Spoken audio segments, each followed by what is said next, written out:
My feelings evolve as time goes on, I think, but the basic attitude towards where we're at with climate change hasn't altered for 30 years now. No, I was teaching A-level geography back at the time of the Earth Summit in Rio, and it was increasingly apparent then that there was a problem going forward. We'd been teaching in geography departments, we'd been teaching acid rain and holes in the ozone layer, and then this new issue of global warming, as it was referred to at that time. But as the years went by, it became apparent that it was much more than just warming in some parts, and there really was a serious issue. So I count myself as part of the generation that's largely contributed to this. You know, when you hear that since 1970 the world population has more than doubled, but the number of wild animals has more than halved over that period. And you're saying 1970, I was 15, you know, this is my lifetime that this is happening in. You know, I think many older people feel like that. You know, there's a sense of some guilt.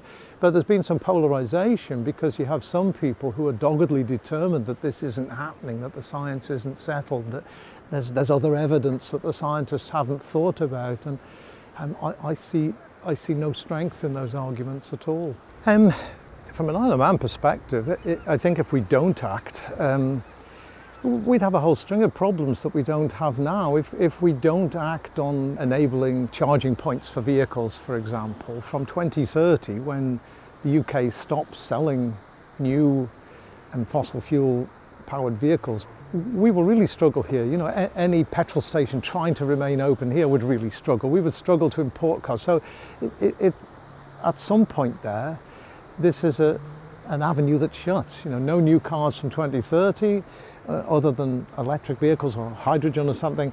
By 10 years after that, the other cars will be off the road too. So that trajectory is laid out for us. You know, we don't really have a choice with that. And similarly with heating systems, as we move forward, we could only continue with the gas heating if we were importing large amounts of gas for a power station. When we stop doing that, the gas imports will begin to reduce. They'll be less financially viable. So we've got these changes coming, whether we like it or not, but we've got a series of other things there.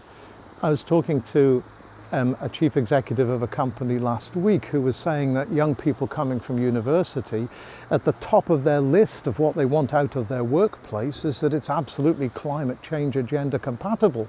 You know, so if the company is not mindful of that, is ignoring that, they're going to have difficulty recruiting. I hear of companies looking to move to the Isle of Man, and they're looking at our current energy mixes and saying this isn't right for them. You know, they may be currently using high amounts of energy, but they're not wanting to move back to using energy generated by gas and so on. So we've got those issues there too.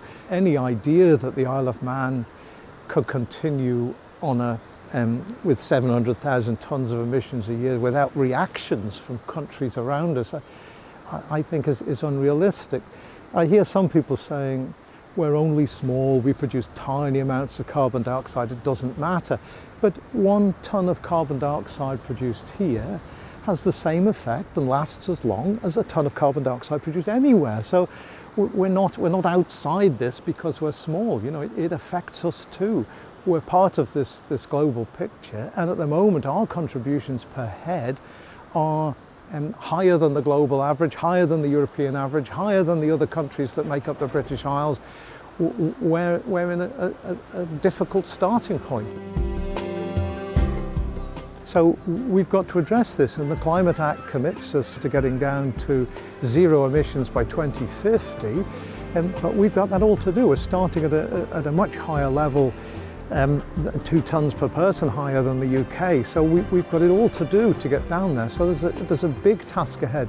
It's going to be difficult. You know, I would say that without doubt. It's going to be difficult, but I believe we can do it. I believe we will do it. And I believe that when we've done it, we'll recognise that we're living in a healthier, cleaner, more sustainable world, and we'll be happy about it. Change tomorrow.